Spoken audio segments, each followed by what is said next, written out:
Boa noite, sejam bem-vindos. O Nihon National News está no ar.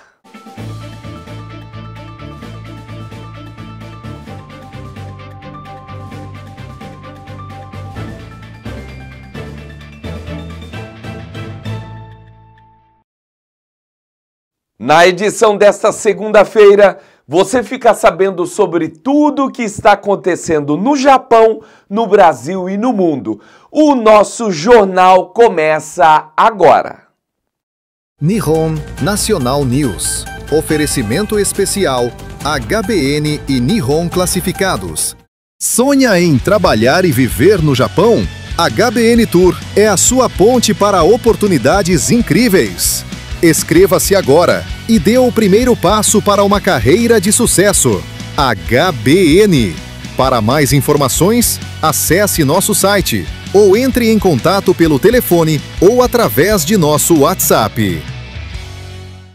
E nós começamos a edição de hoje com a notícia de que o Japão está apostando cada vez mais em robôs e inteligência artificial para enfrentar a falta de trabalhadores.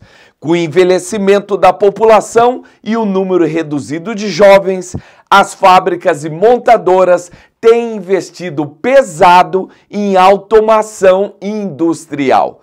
De acordo com a Federação Internacional de Robótica, o país instalou mais de 13 mil robôs no último ano, o maior número em 5 anos. O objetivo é manter a produtividade e a competitividade da indústria japonesa, especialmente nos setores automotivo e eletrônico. Além das linhas de montagem, robôs também estão chegando a hospitais, armazéns e lares de idosos, ajudando em tarefas do dia a dia.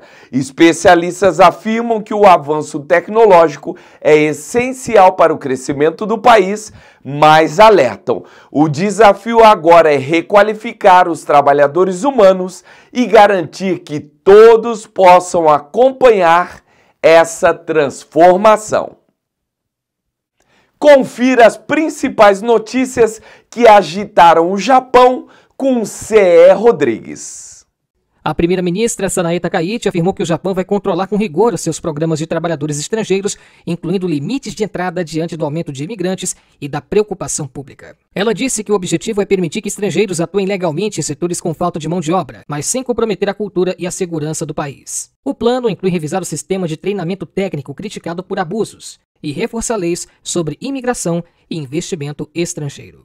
Uma menina de 12 anos da Tailândia foi resgatada em Tóquio após ser forçada a trabalhar em um salão de massagem. A criança havia sido abandonada pela mãe, que a trouxe ao Japão com visto de turista e sumiu logo depois. O gerente do local, de 51 anos, foi preso por empregar uma menor, e a polícia trata o caso como tráfico humano. A menina buscou ajuda sozinha na imigração e agora recebe apoio para retornar à Tailândia e se recuperar psicologicamente.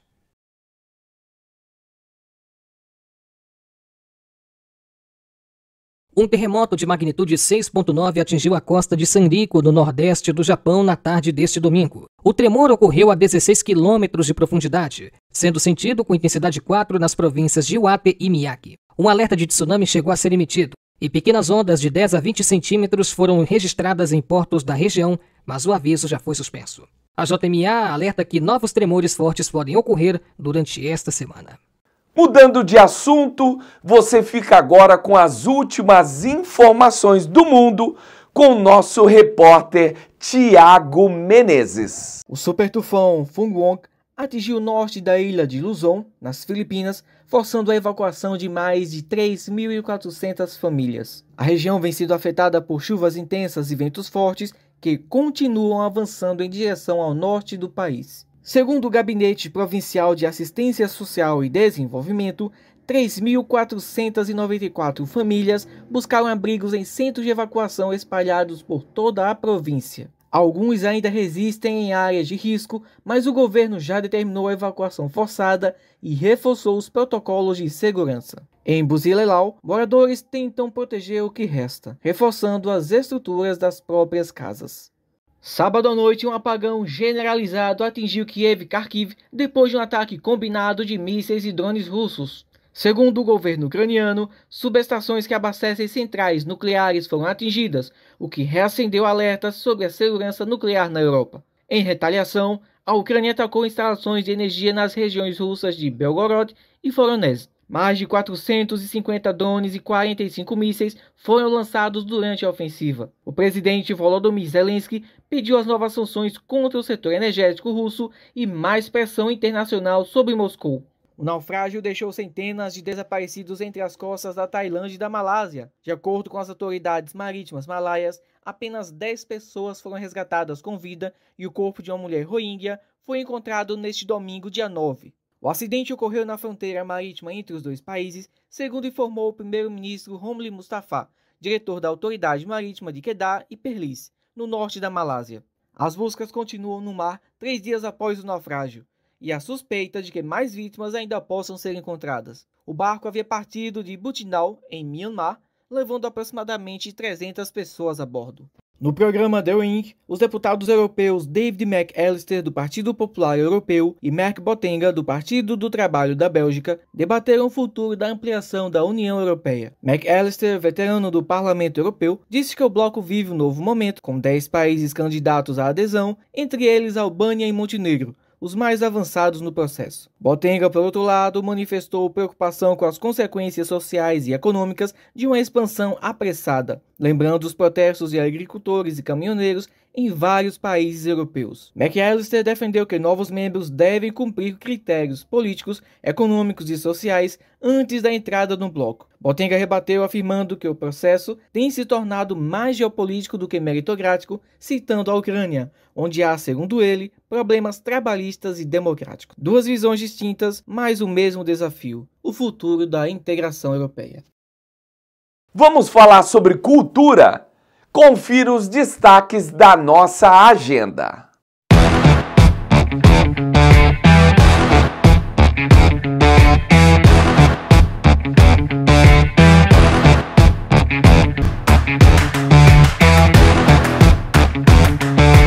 Você acompanha agora os assuntos que ganharam repercussão no Brasil com o nosso repórter Felipe Vital. É com você, Felipe. Um tornado com ventos que chegaram a 250 km por hora deixou um rastro de destruição na região centro-sul do Paraná na última sexta-feira. 6 pessoas morreram e 750 precisaram de atendimento médico. Rio Bonito do Iguaçu foi a cidade mais atingida, com 5 mortes confirmadas. Segundo a Defesa Civil, mais de 90% do município, que tem 14 mil habitantes, foi devastado.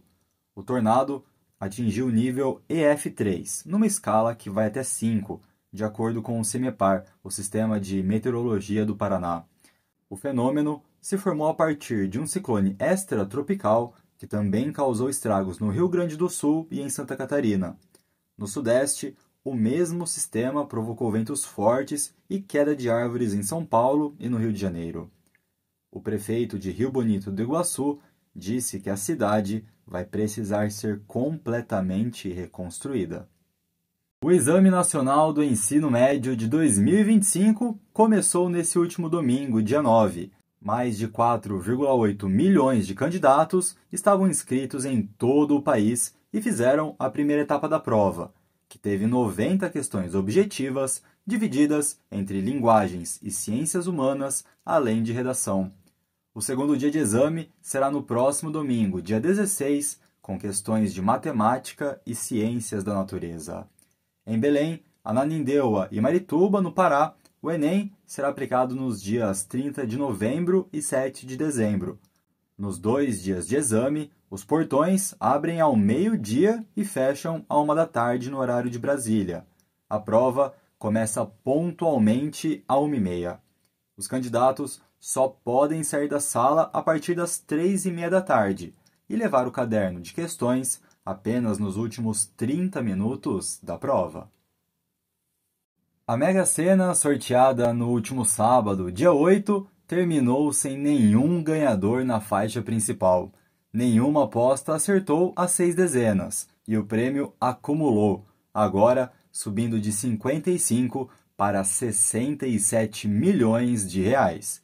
Os números sorteados foram 10, 14, 15, 35, 44 e 56.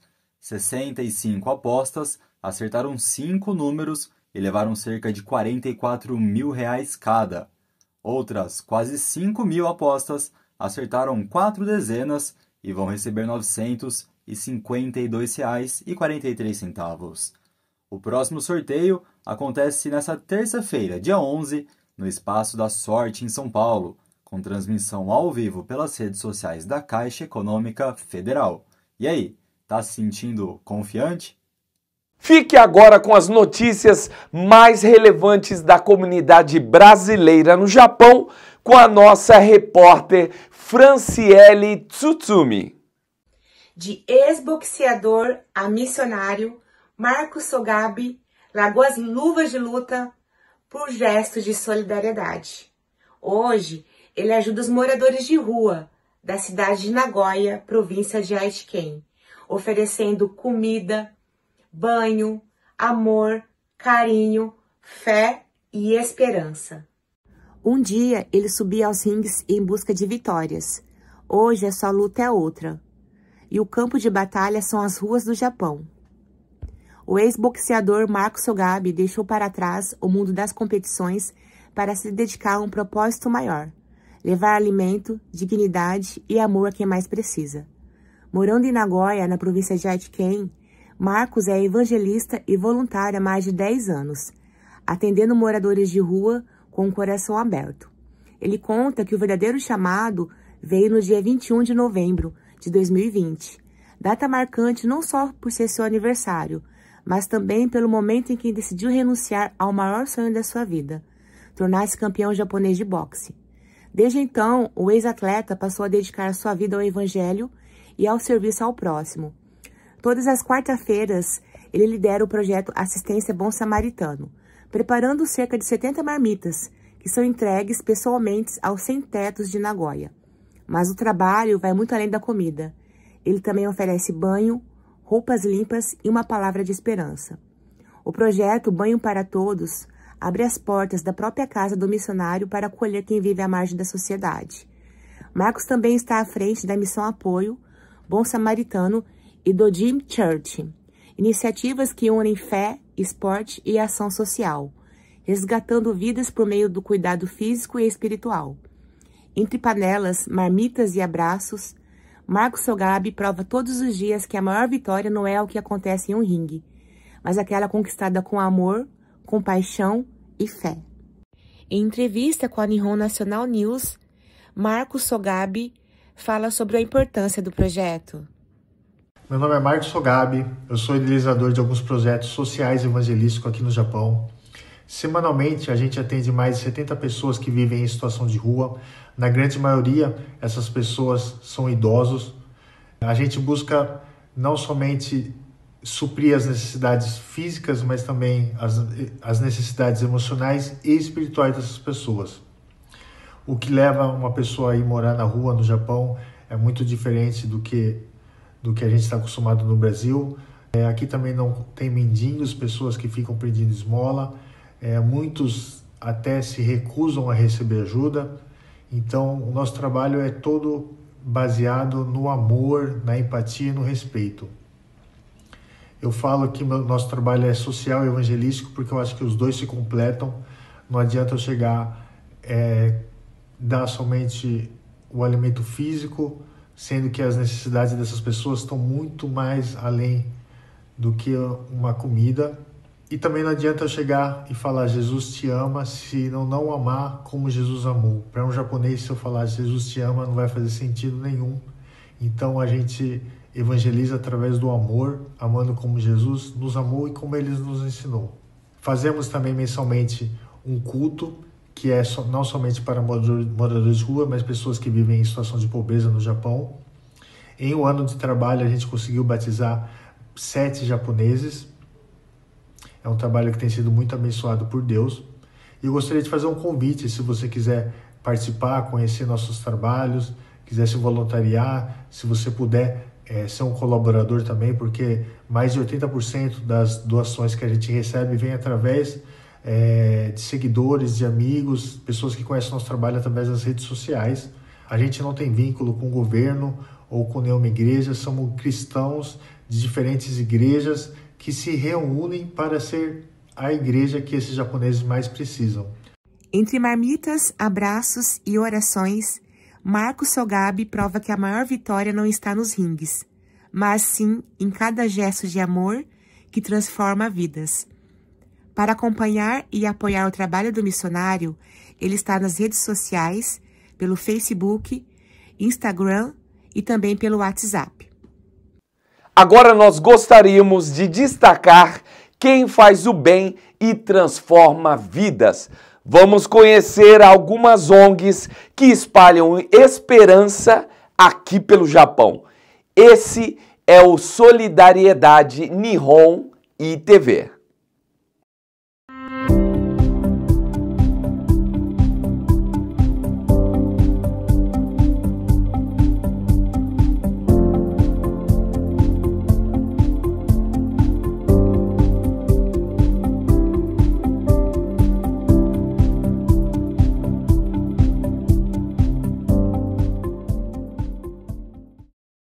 O Nihon Nacional News vai ficando por aqui. Eu quero te agradecer. Muito obrigado pela sua audiência e até amanhã.